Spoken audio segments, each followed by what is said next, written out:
As soon as Lady Cordial returned to her cottage on the Isle of Mizera, she transformed back into Rancora and sighed with relief. Although she had once dreamed of becoming Starland's greatest actress, and in some ways, that was precisely what she had done, it was exhausting spending so much time at Starling Academy disguised as the weak and pathetic head of admissions. Alas, even after putting up her feet in front of a blazing fire and pouring herself a cup of hot rancid zing, she was feeling more unsettled than she had in ages. It was that absurd prophecy. Why did Stella insist on sticking her sparkly little nose into everything? Why couldn't she accept that it wasn't up to her to solve every problem or crisis that threatened Starland, especially this one? The fact was Rancora knew that she had more than enough negative energy to take Stella down, and although she hadn't managed to steer her away from granting admission to the four most promising new Starling Academy applicants, including Indira's daughter, Sage, she had successfully cajoled Stella into also admitting another student by the name of Vivica. Rancora wasn't exactly sure how she might use the young Starling with the pale blue hair who quite resembled young Cora herself, but it was clear from her application that she had an impressive thirst for power. Yes. Rancora got the distinct impression that this Vivica would be just the student to assist her in hindering Lady Stella's dubious dozen star-charmed girls. Rancora sneered furiously as she narrowed her eyes at the fire, manipulating it into a more furious blaze. Who ever heard of such a thing? Prophecy or no prophecy, she had come too far and wouldn't let anything, or anyone, stand in her way. But she needed an insurance plan above and beyond Vivica, something that would make it absolutely impossible for the girls to succeed. She closed her eyes and began rocking back and forth in her uncomfortable chair, reflecting on everything that had gone wrong between her and Stella years ago, and everything that had gone right during her many bad wish missions. It all came down to the power of negative energy, of course. So she needed to find a way to infect the star-charmed girls with the same devastating force. But how could she do that from a distance, without raising suspicion, particularly while they were on their wish missions? One possibility after another crossed Rancora's mind, going down to Wish World in disguise at the same time as each girl, finding a way to disable their wish pendants or star zaps, but nothing seemed quite right. She wrapped her hands around the black crystal teardrop hanging from her neck and called on its powers for a sign. Inhaling and exhaling deeply, she waited for inspiration. Finally, she rose from her chair and walked to a pile of old holobooks that had been sitting, unread, in a corner of the cottage. She had found so many in the silver cabinet in the negative energy facility, and although she had no idea where they came from or what purpose they might serve, something deep inside told her to grab these in particular and bring them with her. Still clutching the pendant, she stared down until one of them, and then another, began to glow. She picked them up and read the titles. What? Rancora scoffed. Negatite Arts and Crafts? The Negatite Florist? Negatite Nail Care? Preposterous. She was about to cast the holobooks aside, but her pendant's negative energy continued to pull at her, coaxing her to dig deeper. So Rancora reluctantly began scrolling through the pages of Negatite Arts and Crafts until a specific entry caught her attention. Ha! She cackled to herself as she read through the instructions for fashioning wishling keychains and purse charms filled with negatite. It sounded absurd, but the more she studied the directions, the more promising the idea became. Could such a thing really work? Encouraged, though still not entirely convinced, she turned her attention to the negatite florist. She mused, nodding as she read a point-by-point tutorial on cultivating bickering flowers, bouquets that would cause tension between any starlings who happened to be in their presence. She then glanced quickly at Negatite Nail Care, which had some interesting suggestions for mixing negatite into nail polish to give its wearer a false sense of self-confidence. It all seemed a bit far-fetched, but something continued to pull at her, insisting the putrid projects held more promise than she realized. So she decided to give the keychains a try, which, unfortunately, required her to first rummage through a trunk at the foot of her creaky old bed. She scowled as she picked at its contents, which included an endless array of sparkly clothes, accessories, cosmetics, fuzzy toys, and other playthings from her youth. When she'd first left her family under the guise of getting help at a writing facility, she didn't think she'd need to pack up such relics to take with her, but when she was about to toss them away, they kept floating back into her trunk. Now, at last, she understood why. Once she'd selected the fluffiest, most sparkling materials from the lot, she sat down at her work table and reviewed the instructions. Then, using her powers of negative energy manipulation, she began snipping and sewing together an offensively adorable star-shaped keychain. How sweet, she jeered at the thing as she finished assembling it. Then, ever so carefully, she took out one of her many test tubes full of negatite powder and poured a steady stream of it inside. Almost immediately, the glittery pink ornament began to tremble and twitch, and within seconds it was glowing twice as brightly as before. It was quite captivating indeed. So Rancora began work on another one. After she had completed all 12, she stared down at them and clasped her hands together, eyes blazing with self-satisfied anticipation. Yes, she could see it more clearly now, the toxic trinkets would be the perfect little stowaways. She could practically picture the dastardly scene playing out in her head. The keychains would look unassuming when she, as Lady Cordial, gifted them to each girl under the guise of helping them blend in on Wishworld. Those naive little starlings would have no clue that such tiny talismans could contain enough negative energy to completely ruin their wish missions. Perfect! Rancora crowed. Marred charms for the star-charmed. Although she had been working for several long hours and it was getting quite late, the success of her first craft project had given her far too much of a negative energy boost to sleep. So Rancora decided to take a quick peek at negatite nail care, and mere moments later, she had gathered up a dozen old nail polish bottles from her trunk. She wasn't sure that the crusty old lacquers would be of any use now, but as soon as she began pouring a bit of negatite into the first bottle, it started to bubble and glow. Almost instantly, the lavender varnish had become better than new nail polish. After she'd transformed all 12 bottles, Rancora laughed happily to herself. She was already imagining how she, as Lady Cordial, would organize a mani-pedi party for Lady Stella's star-charmed students. Little would they know that their nails would make their personalities so strange that they would completely botch their wish missions. Now Rancora was feeling even more energized, and it had been quite some time since she'd visited her pets in the negatite garden. So off she went to get started on the bickering flowers. As she opened the glass door and made her way inside the hothouse, her beloved plants began to rustle and hiss, eager for her attention. Yes, yes, yes, she cooed as she strutted between the rows, giving each plant a pat as she headed for the spot where the ones with the biggest blossoms were housed.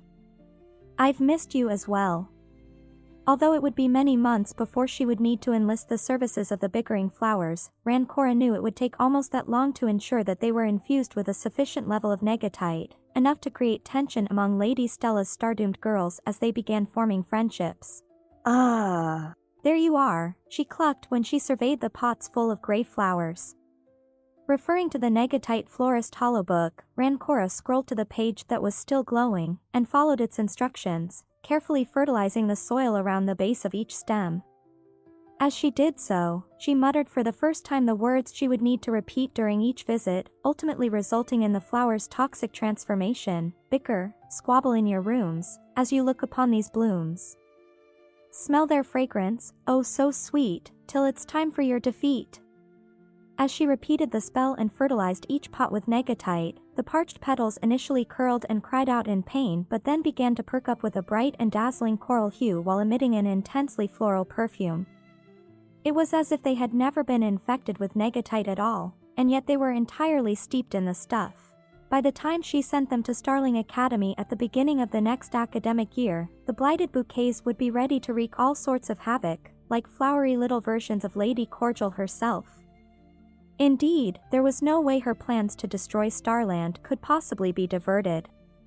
Lady Stella and her pathetic prophecy were no match for the evil Rancora. She was far too powerful now. Good luck with your wish missions, star-charmed girls, Rancora cackled as she finished her work in the garden and made her way out of the hothouse. You're certainly going to need it. Adora crossed her arms, hugging them against her trembling body as she sat on the tear-shaped bench in Rancora's negative energy alcove with Sage and Scarlet. Those flowers. Adora stared wide-eyed at the lingering hollow image of Rancora walking out of the negatite garden and thought back to how bitterly she'd argued with Tessa, and how much all the other star darlings had argued with each other, until the bouquets had finally been removed. We knew they were full of negative energy, but wow. Yeah. And those keychains, and the nail polish. Sage shook her head, remembering how she had almost run out of time on her wish mission and how Tessa had to come down and help her. Cassie had had similar issues, and that was after the Mani Petty party that only the Star Darlings had attended. So that's how she made them. Scarlet scowled, her mind still spinning over everything they had just discovered. Rancora is seriously twisted, and seriously scary. Sage closed down the hollow journal and leapt to her feet. We need to get out of here, she insisted. We need to show this to Lady Stella, especially the part about where Rancora's been storing all her negative energy and growing those plants. I don't know, Adora said, standing up and grabbing the hollow journal from Sage. I think we're going to have to go to the Isle of Mizera. Scarlet got up as well and nodded. Yeah. We need to destroy that hothouse of horrors and her giant urn of negative energy. Not without Lady Stella, though, Sage interjected, looking from Adora to Scarlet. Right? But Adora shook her head. Wrong. We've come this far, and these jumpsuits will keep us safe. Sage sucked in her breath.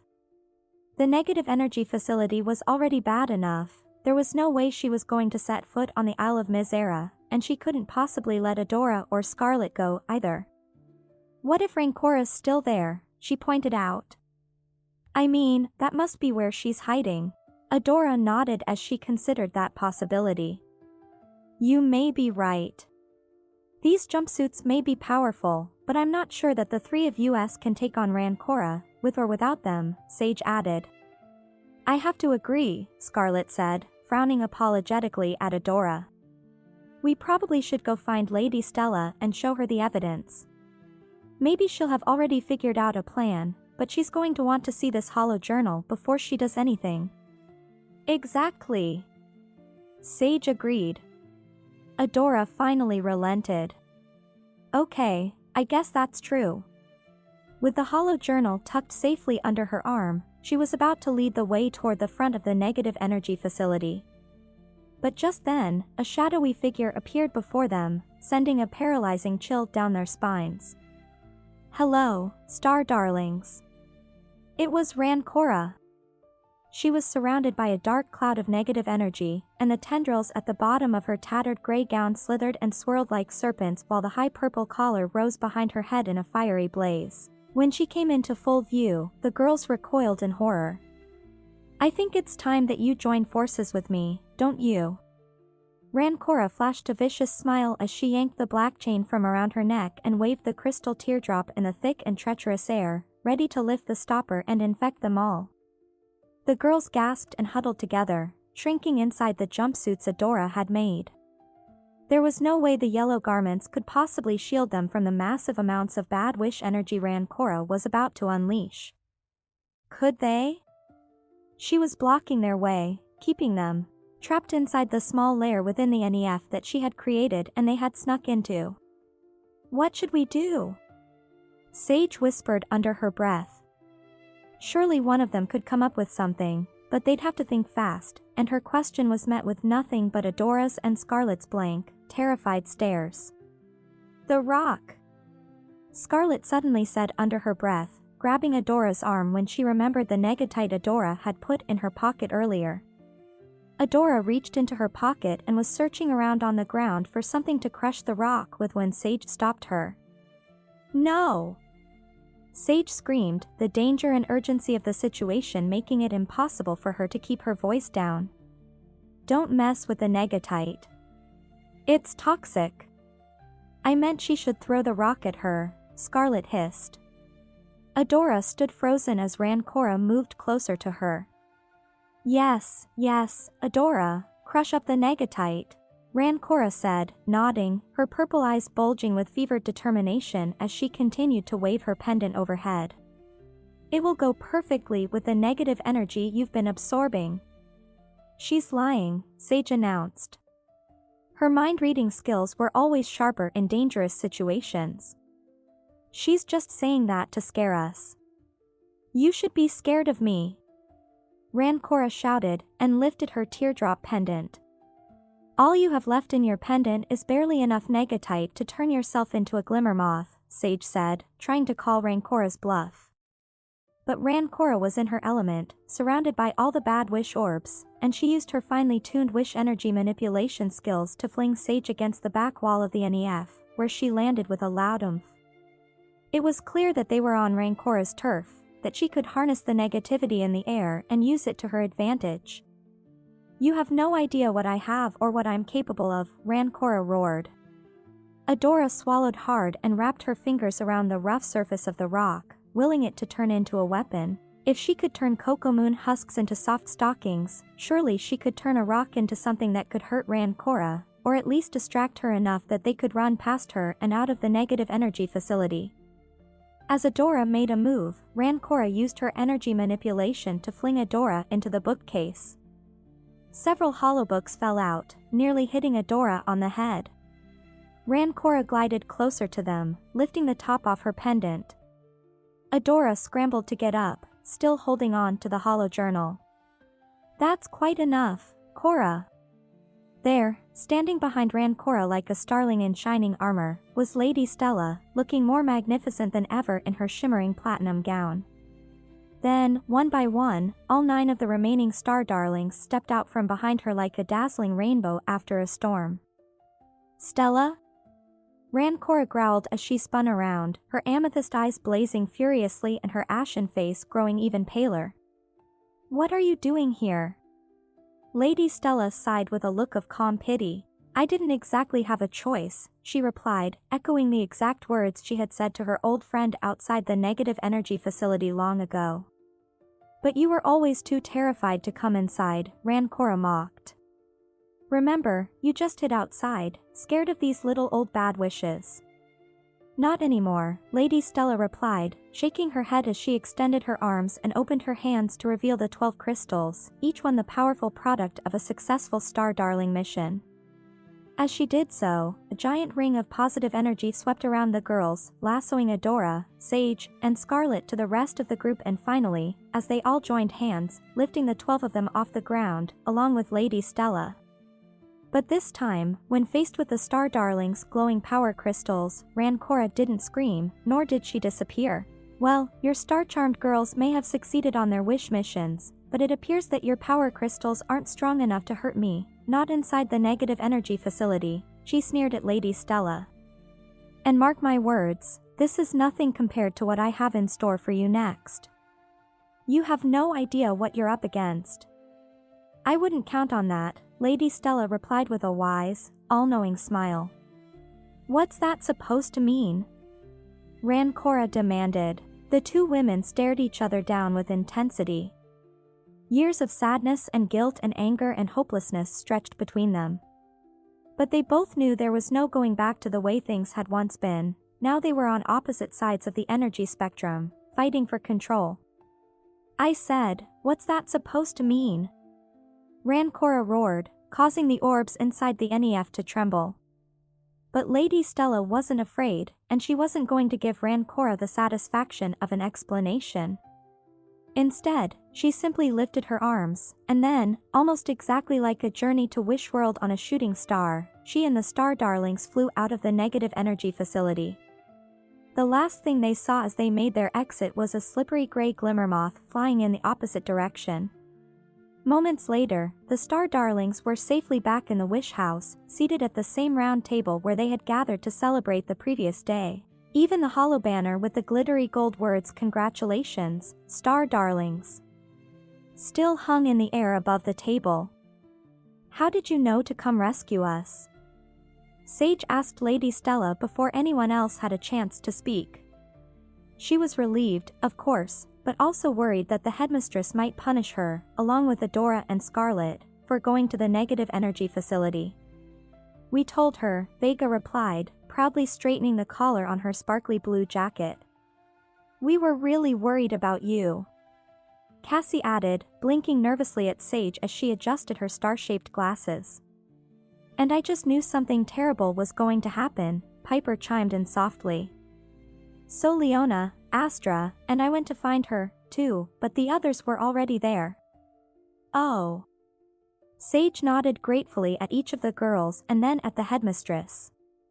Lady Stella smiled at Sage and then slowly scanned the faces of all the girls. Don't worry, she said as she returned her focus to Sage for a moment. Nobody here will be expelled. Thank goodness, Sage replied with a sigh, and she sensed that everyone else was equally relieved. Now, Lady Stella continued, I know that you've all made a lot of discoveries in the past few hours, but I have made a few as well. Did you discover the missing page from the Oracle? Vega asked. Not yet, Lady Stella replied, shaking her head. But I did find something else, on the Isle of Mizera. You know about that? Adora blurted out. She has an entire negatite garden. Sage quickly chimed in as Adora held up Rancora's hollow journal and sent it floating down the table to Lady Stella. And a collection of negative energy. What? Cassie gasped. The rest of the girls chattered nervously until Lady Stella cleared her throat and insisted that they try to remain calm. Yes, the headmistress said, looking down at the hollow journal. I realized that the negative energy threatening Starland had to have been stored either in the negative energy facility or on the Isle of Mizera, the place where bad wish orbs used to be sent, before it became clear that they were far too toxic and required a more advanced and secure containment center. That's when the negative energy facility was built, but the Isle of Mizera has remained a terrible and toxic place, to be avoided at all costs. So why would you go there? Libby asked. I knew it was the only other place where Rancora could safely store enough negative energy to cause the sort of crisis that's been threatening Starland, Lady Stella explained. The good news is that we no longer have to worry about that. What do you mean? Scarlet asked. It looked pretty awful to me. Yes. Look in Rancora's hollow journal. Sage urged the headmistress. You'll see where she's been keeping all that negative energy and even growing negatite for her evil spells. Oh, I saw it, and it has all been destroyed, Lady Stella revealed. It has? Sage asked. How? Adora added. I enlisted the help of some of the top members of Starland's counter-negative unit, Lady Stella explained. Rancora will be in for a rude awakening when she returns to the island and discovers she has no reserves left. Can't we get the bot guards to capture her? Libby asked. Unfortunately, we cannot, said Lady Stella. The fate of Starland rests in our hands alone. A hush fell over the Wish Cavern as the girls looked around the table at each other, unable to read each other's expressions. All the terrible things that had happened were getting mixed up with all the wonderful things, and it was difficult to decide exactly how to feel, happy, sad, worried, relieved. In fact, each of the Star Darlings was feeling a little bit of all of that at once. Scarlet finally broke the silence, looking at Lady Stella. When did you know? I mean, about Rancora. When did you realize that she was Cora? At the mention of her old friend's name, Lady Stella's smile disappeared and her eyes filled with tears. As soon as I saw Rancora for the first time, when we all discovered that Lady Cordial was not who she claimed to be, that she had fooled us all with her disguise, I knew that it had to be her, Lady Stella replied, her despondent voice barely a whisper. That's why this has been so very difficult on so many levels, because I know how deep Rancora's anger and thirst for revenge runs, and yet I am also mourning the loss of the person I loved so dearly all over again. As they listened to their headmistress and heard the sorrow in her words, the girls became equally tearful. Lady Stella had been through so much in the years since she was their age. It wasn't fair that someone so kind, whose only true mission was to help both Starland and Wishworld, could ever be forced to endure such pain and have to protect herself from Rancora's misguided retribution. This is also why I hope the lesson that has resonated with all of you is that there's nothing you can't accomplish when you work together, Lady Stella added. Adora immediately looked across the table and frowned apologetically at Vega, who responded by folding her arms across her chest. Lady Stella shook her head sympathetically as she looked from one to the other. We all have disagreements, especially when we believe that our way is the best way, but the important thing is that we forgive each other, the headmistress continued. It's that willingness to bridge the divide that will ultimately keep you safe and protected from even the most toxic negative energy. This is what the union of your 12 crystals represents, the promise that no matter what, you will always come back to each other and emerge stronger than ever. Adora was the first to smile, blinking her pale blue eyes at Vega hopefully, and then, sure enough, Vega's deep cobalt eyes sparkled back at Adora with genuine respect and kindness. The rest of the girls looked around the table at each other as well, reflecting on the little disagreements they'd had, and within moments they were all shaking their heads and realizing how insignificant it all was. That's more like it, Lady Stella said, nodding approvingly at the girls. Unfortunately, because of the depth of Rancora's anger, I feel quite certain that she will never forgive me, and because of that, this situation has become much larger than I, and much larger than any one of you. This is no longer about Rancora's getting revenge on one person, but about her taking control of Starland, using negative energy to frighten everyone into submission. But we have our power crystals, Vega pointed out, echoing the same point she'd made the previous day. That's going to be enough to keep everyone safe, isn't it? We just saw how they protected us from her at the negative energy facility. And if you destroyed all the negative energy Rancora collected, what more can she do? Adora interjected. Lady Stella shook her head and sighed. Indeed, it would seem that our work here is done, but while the power crystals may be enough to protect us, in order to save Starland we're going to have to come up with something far greater than any of us may have imagined. As you saw, Rancora still has her bad wish pendant, and there's no telling how much negativity she has stored inside of that. It's the one thing I couldn't get to. So is that our next mission, to get the pendant away from her? Vega asked. Perhaps. Lady Stella tilted her head as a mysterious smile spread across her face. It is my hope that all will be revealed when we find the missing page of the Oracle. But how are we going to find it? Sage wondered with a frustrated frown. How are we going to get it back from Rancora, if she's even the one who has it? Yes, what can we do? Adora asked, leaping up from her chair as if she was ready to go at that very moment. We want to help. All of us, right, Star Darlings? Right, each girl replied as they all got to their feet and joined Adora. And you shall, Lady Stella acknowledged as she nodded from one Star Darling to the next. Knowing what I know about Cora, and knowing what I know about each of you, I'm positive we'll find a way. The girls looked at each other with eager anticipation. They might not have all the answers yet, but together they would do everything within their power to ensure that Rancora never succeeded in taking control of Starland. After all, they were the Star Darlings. They had already saved Starland once and they had every reason to believe that they would be the ones to do it again. It was practically written in the stars. The girls turned to one another, sharing and talking about the things they had learned. They didn't even notice when the light in the Wish Cavern dimmed, ever so slightly, just for a moment.